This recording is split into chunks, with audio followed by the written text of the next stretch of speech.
नमस्कार, एक बार फिर से आप सभी का तहे दिल से हार्दिक स्वागत है। उत्तर प्रदेश पुलिस भर्ती 2022 असिस्टेंट ऑपरेटर या फिर हेड ऑपरेटर की अगर आप तैयारी कर रहे हैं, तो मेरे प्यारे भाई आपके लिए जीके प्लस साइंस की लाइव क्लास स्टार्ट हो चुकी है और आज हमारी क्लास नंबर 59 है।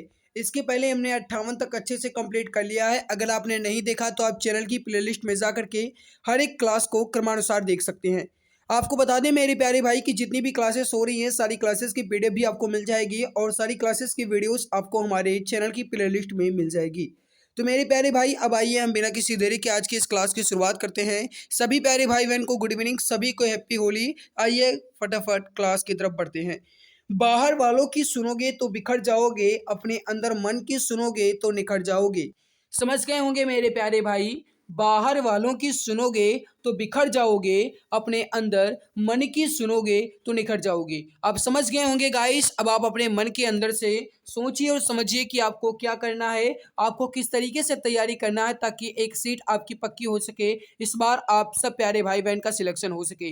वैसे गाइस मुझे उम्मीद नहीं बिल्कुल विश्वास है, अगर आप पूरी जान पूरी शिद्दत के साथ अभी से ही लगे रहेंगे तो मैं दावे के साथ कह सकता हूँ गाइस कि आप सबका सिलेक्शन जरूर होगा। आपसे भी जानते हैं गाइस कि आज के न्यूज़पेपर में एक अच्छी न्यूज़ भी प्रकाशित हुई है। बताया गया है कि जो नई वैकेंसी है गाइस वो मई में आएगी। तो हालांकि गाइस वो न्यूज़पेपर में प्रकाशित हुई है, लेकिन लगभग गाइस ये कंफर्म है कि मई में आपकी वैकेंसी भी आ जाएगी कांस्टेबल की, ठीक है। लेकिन आपका जो टारगेट है असिस्टेंट या फिर हेड ऑपरेटर, आप उसे मानकर चलिएगा गाइस, आपको पूरी जान के साथ लगे रहना है। आइए क्लास की शुरुआत करते हैं। पहला क्वेश्चन आपके सामने गाइस, क्वेश्चन आपके सामने क्या है कि भारत ने टीबी के उन्मूलन के लिए किस देश के साथ समझौता किया है।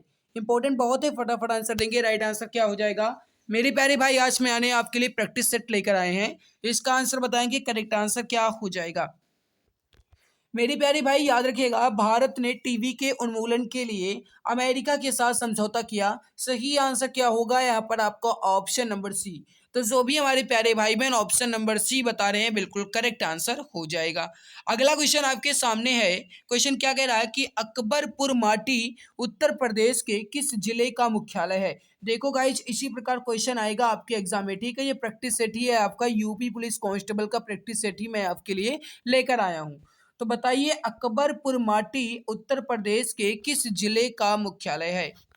अब मेरे प्यारे भाई आप याद रखना, अकबरपुर माटी जो है ये उत्तर प्रदेश के कानपुर देहात का मुख्यालय है। सही आंसर क्या हो जाएगा मेरे प्यारे भाई, कानपुर देहात का जो मुख्यालय है वह क्या है, अकबरपुर माटी, ठीक है। तो हमारे प्यारे भाई जो भी यहाँ पर बता रहे हैं ऑप्शन नंबर सी कानपुर देहात का बिल्कुल परफेक्ट आंसर आपका हो जाएगा। अगला आपके सामने क्वेश्चन क्या कह रहा है मेरे प्यारे भाई, क्वेश्चन नंबर 3 है आपके सामने कि प्रायद्वीपीय भारत की सबसे लंबी नदी कौन सी है। इंपॉर्टेंट बहुत है, फटाफट आंसर देंगे। राइट आंसर क्या हो जाएगा। और आप ये भी जानते हैं गाइस कि प्रायद्वीपीय भारत की जो सबसे लंबी नदी है उसे दक्षिण गंगा के नाम से भी जाना जाता है, ठीक है। उसे दक्षिण गंगा के नाम से भी जाना जाता है। तो अब आप बता सकते हैं कि इसका सही आंसर क्या हो जाएगा। मेरे प्यारे भाई प्रायद्वीपीय भारत की सबसे लंबी नदी जो है वह कौन सी है। सही आंसर हो जाएगा यहाँ पर आपका ऑप्शन नंबर डी गोदावरी। जो भी हमारे प्यारे भाई बहन यहाँ पर ऑप्शन डी बता रहे हैं बिल्कुल परफेक्ट आंसर हो जाएगा, बिल्कुल करेक्ट आंसर हो जाएगा। अगला आपके सामने है कि बंगाल का प्रथम गवर्नर जनरल कौन था। इसका आंसर बताएंगे, परफेक्ट आंसर क्या हो जाएगा। बंगाल का प्रथम गवर्नर जनरल कौन था। मेरे प्यारे भाई इंपॉर्टेंट बहुत है, फटाफट आंसर दीजिए। परफेक्ट आंसर क्या हो जाएगा क्वेश्चन नंबर 4। तो जो भी हमारे प्यारे भाई बहन यहाँ पर बता रहे हैं कि बंगाल का प्रथम गवर्नर जनरल वॉरेन हेस्टिंग्स था, बिल्कुल परफेक्ट आंसर होगा मेरे प्यारे भाई आपका ऑप्शन नंबर बी जो है आपका बिल्कुल परफेक्ट आंसर, बिल्कुल करेक्ट आंसर हो जाएगा। तो जो भी हमारे प्यारे भाई बहन ऑप्शन बी बता रहे हैं बिल्कुल सही होगा। अगला आपके सामने है कि भूकंप की तीव्रता निम्न में से किसके द्वारा मापी जाती है। इंपॉर्टेंट बहुत है मेरे प्यारे भाई, फटाफट आंसर दीजिए। करेक्ट आंसर क्या हो जाएगा। भूकंप की तीव्रता निम्न में से किसके द्वारा मापी जाती है। आप सब जानते होंगे गाइस, ये कई बार आपका क्वेश्चन आया भी हुआ है। हालांकि ये गाइस प्रैक्टिस सेट में दिया था तो मैंने सोचा कि इसको स्किप क्यों किया जाए, इंपॉर्टेंट भी है। तो आप मेरे प्यारे भाई बताइए कि भूकंप की तीव्रता को किसके द्वारा मापा जाता है? बिल्कुल मेरे प्यारे भाई जो भी यहाँ पर बता रहे हैं ऑप्शन नंबर डी सिस्मोग्राफ के द्वारा बिल्कुल करेक्ट आंसर हो जाएगा। ठीक है, भूकंप की तीव्रता को सिस्मोग्राफ के द्वारा मापते हैं। ऑप्शन नंबर डी आपका बिल्कुल परफेक्ट आंसर हो जाएगा। अगला आपके सामने क्वेश्चन 6 है, इसका आंसर बताएंगे। क्वेश्चन नंबर 6 है कि भगवान महावीर स्वामी ने निम्न में से किस स्थान पर परिनिर्वाण प्राप्त किया? मेरे प्यारे भाई इंपॉर्टेंट बहुत है, फटाफट आंसर देंगे। परफेक्ट आंसर क्या होगा? Question number 6। अब मेरे प्यारे भाई आपसे यहाँ पर कहा क्या गया कि भगवान महावीर स्वामी ने निम्न में से किस स्थान पर परिनिर्वाण प्राप्त किया? सही आंसर हो जाएगा मेरे प्यारे भाई पावापुरी में। कहाँ पर? पावापुरी में। ऑप्शन नंबर ए आपका बिल्कुल सही आंसर हो जाएगा। तो जो भी हमारे प्यारे भाई बहन ऑप्शन ए बता रहे हैं बिल्कुल परफेक्ट आंसर हो जाएगा। अगला आपके सामने मेरे प्यारे भाई क्वेश्चन क्या कह रहा है? क्वेश्चन नंबर 7 है आपके सामने कि संविधान सभा का संवैधानिक सलाहकार कौन था? बताएंगे इसका करेक्ट आंसर क्या हो जाएगा? संविधान सभा का संवैधानिक सलाहकार कौन था? तो जो भी हमारे प्यारे भाई बहन यहाँ पर बता रहे हैं क्वेश्चन नंबर 7 का, सर वी.एन. राव जो थे, सर वी.एन. राव जो थे ये संवैधानिक सलाहकार थे। सही आंसर क्या होगा मेरे प्यारे भाई? Option number C. अगला आपके सामने क्वेश्चन नंबर 8 क्या कह रहा है कि चीन की किस नदी को पीली नदी या फिर येलो रिवर के नाम से जाना जाता है? मेरे प्यारे भाई महत्वपूर्ण बहुत है, फटाफट आंसर देंगे। राइट आंसर क्या होगा? क्वेश्चन क्या कह रहा है कि चीन की किस नदी को पीली नदी या फिर येलो रिवर के नाम से जाना जाता है? तो मेरे प्यारे भाई याद रखना इसका सही आंसर हो जाएगा हांगहो नदी। ठीक है, हांगहो नदी को चीन की पीली नदी या फिर येलो रिवर के नाम से जानते हैं। जो भी हमारे प्यारे भाई बहन ऑप्शन नंबर ए बता रहे हैं बिल्कुल परफेक्ट आंसर हो जाएगा। अगला आपके सामने क्वेश्चन नंबर 9 क्या कह रहा है कि ज्ञानपीठ पुरस्कार पाने वाली पहली महिला निम्न में से कौन थी? इसका आंसर बताएंगे मेरे प्यारे भाई, फटाफट करेक्ट आंसर क्या हो जाएगा? ज्ञानपीठ पुरस्कार पाने वाली पहली महिला निम्न में कौन थी? मेरे प्यारे भाई मैं आप सब मित्र से दिल की गहराइयों से रिक्वेस्ट करता हूं कि जिसने भी अभी तक इस क्लास को लाइक नहीं किया है वो एक बार क्लास को लाइक ज़रूर कर देंगे मेरे प्यारे भाई, कहने की ज़रूरत ना पड़े। मैं गाइस कहता हूं, मैं सोचता हूं यही हूं कि आज मैं नहीं कहूंगा, फिर भी आप सब मजबूर कर देते हो को कहने के लिए। और आप ये जानते हैं गाइस कि अगर मैं बीच में लाइक करने के लिए कहूँगा, सब्सक्राइब करने के लिए कहूँगा तो आपका ही टाइम वेस्ट होगा। वैसे तो गाइस हमारा ये फ़र्ज़ ही है कि मैं आपके लिए कहूँ। वैसे तो आपका भी दायित्व बनता है कि कम से कम आप क्लास को तो लाइक कर ही दिया करें। अगर आप चैनल पर पहली बार आए हो तो आप चैनल को भी सब्सक्राइब कर लीजिएगा मेरे प्यारे भाई। तो जिसने अभी तक इस क्लास को लाइक नहीं किया है वो एक बार क्लास को दिल की गहराइयों से लाइक ज़रूर कर देंगे मेरे प्यारे भाई। ठीक है, ज्ञानपीठ पुरस्कार पाने वाली पहली महिला कौन है? सही आंसर हो जाएगा आशा पूर्णा देवी। सही आंसर क्या होगा आपका? Option number D Mahadevi Verma को गाइस यामा रचना पर ज्ञानपीठ पुरस्कार मिला था, ये भी आप याद रखिएगा। ठीक है, अगला आपके सामने है कि स्वराज पार्टी की स्थापना किसने की थी? इंपॉर्टेंट बहुत है मेरे प्यारे भाई, फटाफट आंसर दीजिए। स्वराज पार्टी की स्थापना किसने की थी? इंपॉर्टेंट बहुत है, फटाफट आंसर दीजिए, गलती नहीं करने का मेरे प्यारे भाई। तो मेरे प्यारे मित्र, तो मेरे प्यारे भाई याद रखना स्वराज पार्टी की स्थापना जो है ये किनके द्वारा की गई थी? तो ये की गई थी मोतीलाल नेहरू और चित्तरंजन दास के द्वारा। ठीक है, तो यहाँ पर गाइस आपका मोतीलाल नेहरू ऑप्शन में नहीं दिया गया है तो आप कहेंगे चित्तरंजन दास के द्वारा। ठीक है, तो स्वराज पार्टी की स्थापना किसने की थी? चित्तरंजन दास ने। ऑप्शन नंबर ए आपका बिल्कुल सही आंसर हो जाएगा। अगला आपके सामने मेरे प्यारे भाई क्वेश्चन क्या कह रहा है कि शुष्क सेल में कैथोड का कार्य क्या होता है? शुष्क सेल में कैथोड का कार्य क्या होता है या फिर कैथोड जो है ये कौन सा कार्य करता है? मेरे प्यारे भाई जो शुष्क सेल होती है इसमें कैथोड जो होता है ये गाइस ग्रेफाइट क्षण के रूप में कार्य करता है। सही आंसर क्या हो जाएगा मेरे प्यारे भाई? ऑप्शन नंबर सी ग्रेफाइट क्षण। ऑप्शन नंबर सी जो भी बता रहे हैं बिल्कुल परफेक्ट आंसर हो जाएगा। अगला आपके सामने मेरे प्यारे भाई क्वेश्चन नंबर 12 है, निम्नलिखित में से कौन सी ग्रीन हाउस गैस नहीं है? अब यहाँ पर आप देख लो, इसमें आपसे कहा गया है कि इसमें कौन ग्रीन हाउस गैस नहीं है? मेरे प्यारे भाई क्या कहा गया? ग्रीन हाउस गैस नहीं है। आप देखिए और बताइए इसका करेक्ट आंसर क्या हो जाएगा। लो क्वेश्चन भी ले लो, बताओ।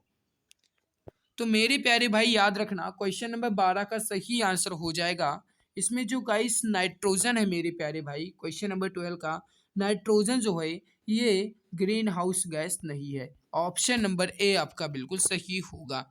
अगला है कि ध्वनि का सबसे अधिक वेग किसमें होता है। मेरे प्यारे भाई देख लो क्वेश्चन क्या कहा गया कि ध्वनि का सबसे अधिक वेग किसमें होता है। अब आप सब जानते हैं मेरे प्यारे भाई कि ध्वनि का वेग जो है ये ठोस में सबसे अधिक होगा और निर्वात में ध्वनि संचरण नहीं करती, ठीक है। तो यहाँ पर आपसे कहा क्या गया है कि ध्वनि का सबसे अधिक वेग किसमें होता है। तो मेरे प्यारे भाई ऑप्शन नंबर ए इस इस्पात में, ठीक है। इस्पात में ध्वनि का वेग सबसे अधिकतम होगा क्योंकि इस्पात ठोस होता है और ठोस में ध्वनि का वेग सबसे अधिक होता है, ठीक है। तो मेरे प्यारे भाई ऑप्शन नंबर ए आपका बिल्कुल करेक्ट आंसर हो जाएगा।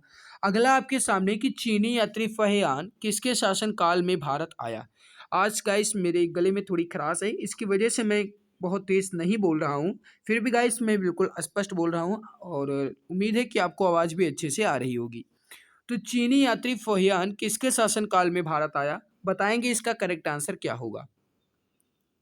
तो जो भी हमारे प्यारे भाई बहन यहाँ पर बता रहे हैं क्वेश्चन नंबर 14 का कि चीनी यात्री फहियान जो है ये चंद्रगुप्त द्वितीय के शासनकाल में भारत आया था। बिल्कुल परफेक्ट आंसर हो जाएगा मेरे प्यारे भाई, ऑप्शन नंबर सी आपका बिल्कुल सही आंसर हो जाएगा। जो भी हमारे प्यारे भाई बहन ऑप्शन सी बता रहे हैं बिल्कुल परफेक्ट होगा। अगला आपके सामने है कि कौन सा विटामिन घाव शीघ्र भरने में सहायक होता है। अब आप ये समझते होंगे मेरे प्यारे भाई कि रक्त का थक्का बनने में कौन सा विटामिन सहायक होता है, और आप सब जानते भी होंगे। फटाफट आंसर दे दीजिए, राइट आंसर क्या होगा। तो मेरे प्यारे भाई इसमें जो विटामिन के होती है, विटामिन के, ये गाइस रक्त का थक्का बनने में सहायक होती है और यही गाइस घाव को शीघ्र भरने में भी सहायक होती है, ठीक है। तो विटामिन के यहाँ पर गाइस आपका महत्वपूर्ण है, ये आप याद रखिएगा। ऑप्शन नंबर डी, जो भी हमारे प्यारे भाई बहन ऑप्शन डी बता रहे हैं बिल्कुल परफेक्ट हो जाएगा। अगला आपके सामने है मेरे प्यारे भाई, क्वेश्चन है कि जलप्रपात जोग किस राज्य में अवस्थित है। कहने का मतलब है यहाँ पर जो जोग जलप्रपात है ये किस राज्य में अवस्थित है, इसे ही आप कहते हो गरसोप्पा जलप्रपात। और अब आप यहाँ पर बता दो कि जोग जलप्रपात जो है ये किस राज्य में स्थित है। तो जो भी हमारे प्यारे भाई बहन यहाँ पर क्वेश्चन नंबर 16 का बता रहे हैं कि कर्नाटक में, बिल्कुल परफेक्ट आंसर होगा मेरे प्यारे भाई, ऑप्शन नंबर सी आपका बिल्कुल सही आंसर हो जाएगा। जो भी हमारे प्यारे भाई बहन ऑप्शन सी बता रहे हैं बिल्कुल परफेक्ट होगा। अगला आपके सामने पूर्वी और पश्चिमी घाट निम्नलिखित में से किस स्थान पर मिलते हैं। इंपॉर्टेंट बहुत है, फटाफट आंसर देंगे। पूर्वी और पश्चिमी घाट निम्नलिखित में से किस स्थान पर मिलते हैं। तो मेरे प्यारे भाई याद रखना इसका सही आंसर होगा पूर्वी और पश्चिमी घाट जो है ये नीलगिरी पहाड़ियों पर मिलते हैं। सही आंसर क्या होगा आपका, ऑप्शन नंबर डी, नीलगिरी पहाड़ी पर। जो भी प्यारे भाई बहन ऑप्शन डी बता रहे हैं बिल्कुल परफेक्ट होगा। अगला आपके सामने है कि टाइटन निम्नलिखित में से किस ग्रह से संबंधित है। टाइटन जो है मेरे प्यारे भाई या किस ग्रह से संबंधित है। तो मेरे प्यारे भाई याद रखना शनि ग्रह का सबसे बड़ा उपग्रह जो है वह कौन सा है, टाइटन है। सही आंसर क्या हो जाएगा आपका, ऑप्शन नंबर ए, शनि।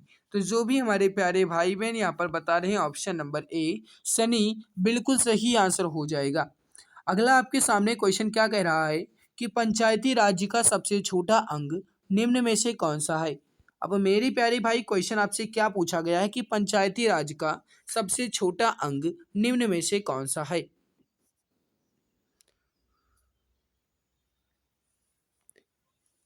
तो जो भी हमारे प्यारे भाई बहन बता रहे हैं कि ग्राम पंचायत जो है ये गाइस पंचायती राज का सबसे छोटा अंग हो जाएगा। तो जो भी हमारे प्यारे भाई बहन यहाँ पर ऑप्शन डी बता रहे हैं बिल्कुल परफेक्ट हो जाएगा, आपका बिल्कुल करेक्ट आंसर हो जाएगा। अगला आपके सामने मेरे प्यारे भाई क्वेश्चन आपसे क्या कह रहा है कि भारत का सबसे लंबा यात्री रेल मार्ग किन दो नगरों को जोड़ता है। इसका आंसर बताएंगे, करेक्ट आंसर क्या हो जाएगा। क्वेश्चन क्या कह रहा है कि भारत का सबसे लंबा यात्री रेल मार्ग किन दो नगरों को जोड़ता है। तो मेरे प्यारे भाई याद रखना, यह कन्याकुमारी और डिब्रूगढ़ को आपस में जोड़ता है। सही आंसर क्या होगा, डिब्रूगढ़ और कन्याकुमारी को यह रेल यात्री जो गाइस से लंबा यात्री मार्ग है, रेल मार्ग है, ये जोड़ता है। जो भी हमारे प्यारे भाई बहन ऑप्शन नंबर ए बता रहे हैं बिल्कुल परफेक्ट होगा। अगला आपके सामने है कि www, आप गाइस कहीं भी सर्च करते होंगे तो आपको ये लिखना पड़ता है www, कहते हैं ना www.com। तो वही मेरे प्यारे है कि www का पूर्ण रूप क्या है। अब मेरे प्यारे भाई आप याद रखना, इस W इनका जो आविष्कार है ये किनके द्वारा किया गया था, तो याद रखना मेरे प्यारे भाई टिम वर्नर्स ली के द्वारा। किनके द्वारा, टिम वर्नर्स ली के द्वारा। ठीक है, ये भी आपसे पूछा जा सकता है।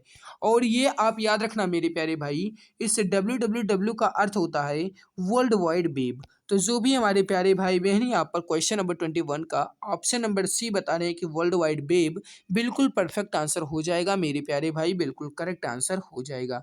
अगला आपके सामने है क्वेश्चन, क्या कह रहा है कि निम्नलिखित में से कौन सा स्थल सिंधु घाटी सभ्यता से संबंधित है। इसमें कहा क्या गया है कि इसमें कौन सा स्थल सिंधु घाटी सभ्यता से संबंधित है।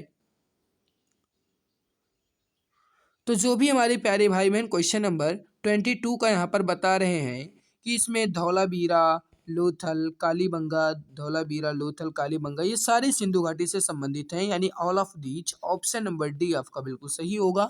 जो भी हमारे प्यारे भाई बहन ऑप्शन नंबर डी यहाँ पर बता रहे हैं कि ये सभी बिल्कुल परफेक्ट आंसर हो जाएगा। अगला क्वेश्चन आपके सामने है मेरे प्यारे भाई। क्वेश्चन आपसे क्या कह रहा है कि भारत में स्थानीय स्वशासन का जनक किसे माना जाता है। तो मेरे प्यारे भाई याद रखना, भारत में स्थानीय स्वशासन का जनक लॉर्ड रिपन को माना जाता है। करेक्ट आंसर क्या हो जाएगा मेरे प्यारे भाई, ऑप्शन नंबर बी। तो जो भी हमारे प्यारे भाई बहन ऑप्शन बी बता रहे हैं बिल्कुल सही आंसर हो जाएगा। देखो आज मैं गाइस थोड़ा स्लो जरूर बोल रहा हूँ, आपको हमारी आवाज़ हालांकि क्लियर सुनाई जरूर दे रही होगी, भले ही स्लो बोल रहा हूँ, आप वॉल्यूम को तेज़ कर लीजिएगा। आज हमारी गले में गाइस थोड़ी खराश है तो इसकी वजह से मैं तेज़ नहीं बोल सकता हूँ। फिर भी गाइस मैं आज क्लास ही लेने वाला नहीं था, लेकिन मैंने सोचा कि आज की क्लास लेना अति आवश्यक है, क्लास मिस बिल्कुल भी ना करी। अब आइए मेरे प्यारे भाई हम बढ़ते हैं फिजिक्स क्वेश्चन की तरफ। लेकिन मैं आप सबसे फिर से रिक्वेस्ट करता हूँ कि जो भी प्यारे भाई बहन अभी तक चैनल को सब्सक्राइब नहीं किए हैं, जो नए आए हैं, वह कृपया चैनल को सब्सक्राइब जरूर कर लेंगे। इसके अलावा जो भी हमारे प्यारे भाई बहन क्लास को लाइक नहीं किए हैं, वो एक बार क्लास को दिल की गहराइयों से लाइक ज़रूर कर देंगे। मेरे प्यारे भाई मैं आज बार बार आपसे नहीं कह सकता हूँ, क्योंकि गाइज आप सबको पता है कि आज हम गाइस मैं आपके लिए थोड़ी स्लो जरूर बोल रहा हूँ, लेकिन आप सबका भी दायित्व बनता है कि कम से कम आप क्लास को तो लाइक कर ही दिया करें। तो देखो मेरे प्यारे भाई, लोहे की कील का घनत्व पानी के घनत्व से अब कैसा होता है, अधिक होता है या फिर इनके बीच कोई संबंध ही नहीं होता, या फिर बराबर या फिर कम। अब देखो लोहे की कील का घनत्व जो है ये पानी का घनत्व कितना होता है, 4 डिग्री सेल्सियस होता है। तो लोहे की कील का घनत्व और पानी मतलब पानी का घनत्व जो है मेरे प्यारे भाई यह कैसा होता है, बराबर होता है। ठीक है, सही आंसर क्या होगा आपका ऑप्शन नंबर सी। अगला है कि शक्ति की SI इकाई क्या है, इसका आंसर बताएंगे। करेक्ट आंसर क्या हो जाएगा, शक्ति की SI इकाई क्या है। इंपॉर्टेंट बहुत है, फटाफट आंसर दीजिए, परफेक्ट आंसर क्या होगा। क्वेश्चन आपसे क्या कह रहा है कि शक्ति की SI इकाई क्या है, लगभग आप सभी जानते होंगे, तो बता दीजिए फटाफट इसका परफेक्ट आंसर क्या हो जाएगा। तो जो भी हमारे प्यारे भाई बहन यहाँ पर बता रहे हैं कि शक्ति की SI इकाई जो होती है या क्या होती है, वाट। सही आंसर क्या होगा मेरे प्यारे भाई, ऑप्शन नंबर ए, वाट। वाट जो होता है मेरे प्यारे भाई ये शक्ति की SI इकाई होती है। अगला आपके सामने है कि सोडियम को पहले तो फिर स्थान दिया गया है, उसके बाद कहा गया है में संग्रहित किया जाता है। कहने का मतलब है मेरे प्यारे भाई कि सोडियम को निम्न में से किस में संग्रहित किया जाएगा, किस में रखा जाता है, लगभग जानते होंगे, और उसे कहते हैं हम केरोसिन ऑयल। और मेरे प्यारे भाई वही होता है आपका मिट्टी के तेल। तो मिट्टी के तेल में सोडियम को संग्रहित किया जाता है। सही आंसर क्या होगा मेरे प्यारे भाई, ऑप्शन नंबर बी। जो भी मेरे प्यारे भाई बहन, जो भी मेरे प्यारे मित्र ऑप्शन बी बता रहे हैं बिल्कुल परफेक्ट हो जाएगा। अगला आपके सामने है कि यदि कंपास पर पूर्व उत्तर पूर्व हो जाता है तो पश्चिम क्या बन जाएगा। अब कहा क्या गया कि कोई जो कंपास होता है मेरे प्यारे भाई, उस पर अगर पूर्व को उत्तर पूर्व में कर दिया जाए तो उसमें जो पश्चिम दिशा होगी वह क्या बन जाएगी। थोड़ा सा दिमाग लगाइए, आंसर आपका फटाक से आएगा। मेरे प्यारे भाई जब पूर्व को उत्तर पूर्व कर दिया जाएगा तो जो पश्चिम है ना ये कैसा बन जाएगा, दक्षिण पश्चिम बन जाएगा। ठीक है, उत्तर पूर्व कर दिया जाएगा तो दक्षिण पश्चिम बन जाएगा। सही आंसर क्या होगा मेरे प्यारे भाई, ऑप्शन नंबर डी। तो जो भी हमारे प्यारे भाई बहन यहाँ पर ऑप्शन डी बता रहे हैं बिल्कुल परफेक्ट आंसर हो जाएगा। अगला है कि निम्न में से कौन सी भौतिक मात्रा किए गए कार्य की गति को मापती है। अब कहने का मतलब है कि भौतिक मात्रा किए गए कार्य की गति को मापती है या फिर गाइस जिसे आप कहते हैं कि कार्य करने की दर। तो मेरे प्यारे भाई आप सब समझते हैं कि इसमें जो भौतिक मात्रा शक्ति है वह किए गए कार्य की गति को मापती है कि आप कितनी तेज से कार्य कर रहे हैं। अगर आपके अंदर शक्ति ज्यादा है तो आप कार्य जल्दी करेंगे, अगर आपके अंदर शक्ति कम है तो आप कार्य बहुत देर में करेंगे। तो वही कहा गया है मेरे प्यारे भाई कि कार्य करने की गति को मापती है कौन सी भौतिक मात्रा। सही आंसर हो जाएगा, वो हो जाएगा आपके अंदर की जो पावर है, वही जो आपके अंदर की शक्ति है, ऑप्शन ए। अगला है कि निम्न अधातुओं में से कौन सी चमकदार होती है। मेरे प्यारे भाई इसका आंसर आपको बताना है, निम्न अधातुओं में कौन सी अधातु चमकदार होती है। तो मेरे प्यारे भाई याद रखना इसमें आयोडीन जो है ये चमकदार होती है। सही आंसर क्या हो जाएगा आपका, ऑप्शन नंबर डी। जो भी मेरे प्यारे भाई बहन ऑप्शन डी बता रहे हैं बिल्कुल परफेक्ट आंसर हो जाएगा। अगला है आपके सामने, पहले तो स्थान दिया गया उसके बाद कहा गया कि एसआई इकाई न्यूटन है। अब कहने का मतलब यहाँ पर यह है मेरे प्यारे भाई कि इसमें किसकी एसआई इकाई न्यूटन होती है, फिर किसका एसआई मात्रक न्यूटन होता है।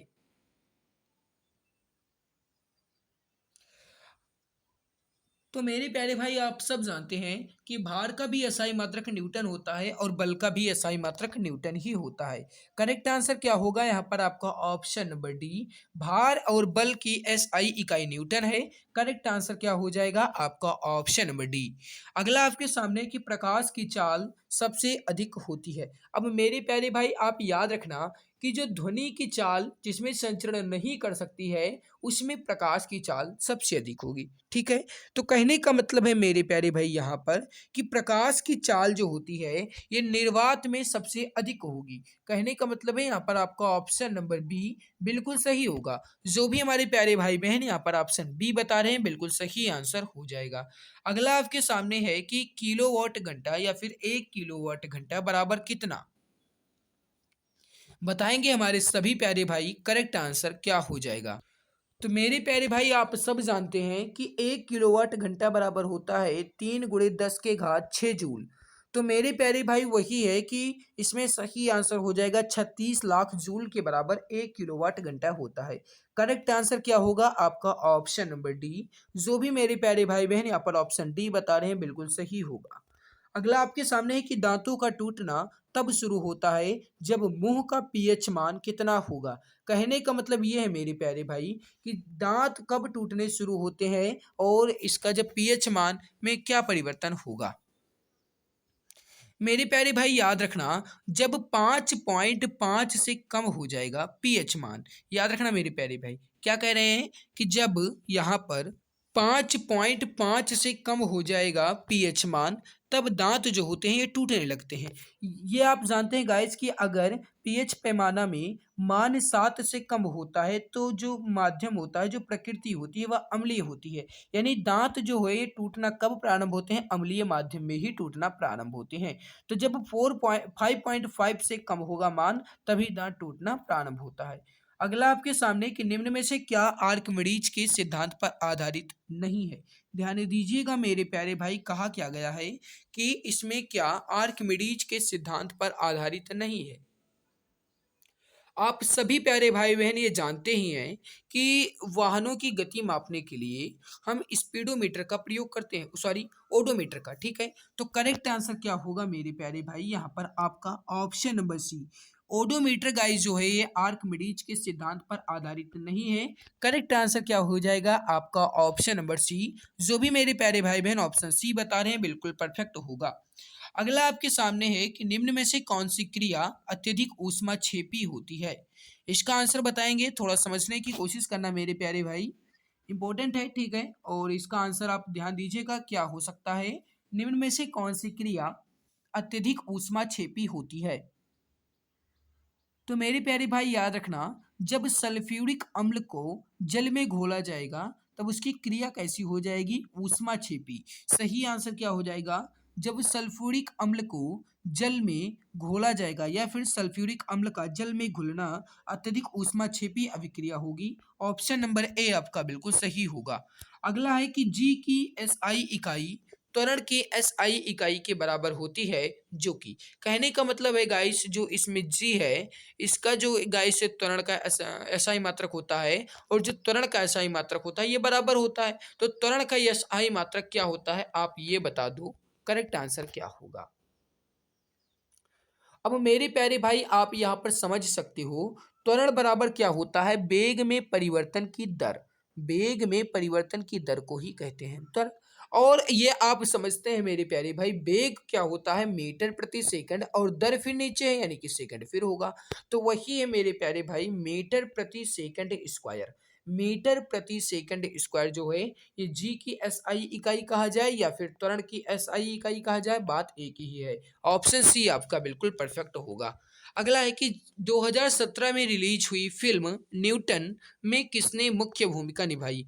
कहने का मतलब है गाइस कि एक फिल्म 2017 में रिलीज हुई थी, हालांकि मैं फिल्म नहीं देखता हूं, फिर भी गाइस क्वेश्चन आ गया तो देख लो। क्वेश्चन क्या है कि 2017 में रिलीज हुई फिल्म न्यूटन में किसने मुख्य भूमिका निभाई। इसका आंसर आप बताएंगे, करेक्ट आंसर क्या होगा। देखो फिल्म भी देखना जरूरी है तभी तो आप बता सकते हो। फिल्म भी देखा जाता है मनोरंजन के लिए, जब आप पढ़ते पढ़ते गाइस अपने आप को बोरिंग महसूस करने लगते हैं तब आप फिल्म देख सकते हैं। हालांकि आप ज़्यादा फिल्म देखेंगे तो आपकी आदत पड़ जाएगी, फिल्म ना देखें तो वही बेहतर है। तो मेरी प्यारे भाई आप समझ लेना यहाँ पर कि 2017 में जो फिल्म न्यूटन रिलीज हुई थी इसमें मुख्य भूमिका निभाए थे राजकुमार राव। करेक्ट आंसर क्या हो जाएगा मेरे प्यारे भाई यहाँ पर आपका ऑप्शन नंबर डी। अगला है कि जब प्रकाश विरल माध्यम से सघन माध्यम में प्रवेश करता है तो कैसा होगा, बताइए इसका करेक्ट आंसर क्या होगा। जब प्रकाश विरल माध्यम से सरल माध्यम में प्रवेश करता है तो इसकी गति जो है मेरे प्यारे भाई या कैसी हो जाती है, लो यानी कि कम हो जाती है। करेक्ट आंसर क्या हो जाएगा कि जब प्रकाश विरल माध्यम से सघन माध्यम में प्रवेश करेगा तब इसकी गति कम हो जाएगी। क्योंकि आप सब ये जानते ही हैं कि प्रकाश की सबसे अधिक गति जो होती है यह किस में होती है, निर्वात में होती है। और जब ये सघन में जाएगा तो कम तो होगा ही। तो वही मेरे प्यारे भाई विरल इस माध्यम से जब सघन माध्यम में जाएगा तब इसकी गति कैसी हो जाती है, कम हो जाती है। जो भी हमारे प्यारे भाई बहन यहाँ पर ऑप्शन सी बता रहे हैं बिल्कुल परफेक्ट हो जाएगा।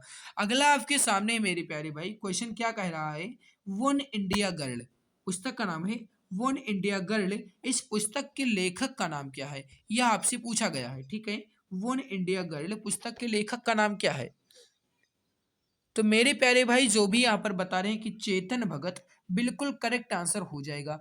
चेतन भगत जो है गाइज इन्होंने वन इंडिया गर्ल नामक पुस्तक लिखी है। जो भी मेरे प्यारे भाई बहन ऑप्शन ए बता रहे हैं बिल्कुल सही होगा। प्रकाश वर्ष द्वारा किसे मापा जाता है। मेरे प्यारे भाई मैं आप सबसे फिर से रिक्वेस्ट करना चाहता हूँ, वैसे गाइस मैं रिक्वेस्ट करना चाहता हूँ, ये गाइस मुझे कहना मजबूर है और मुझे गाइस ये मजबूर में कहना पड़ता है क्योंकि आप सब ऐसे हैं कि आप क्लास को लाइक तक नहीं करते हो। फिर भी गाइस मैं देखो मैं तेज बोल भी नहीं सकता हूँ, फिर भी मैं आपके लिए क्लास ले रहा हूँ।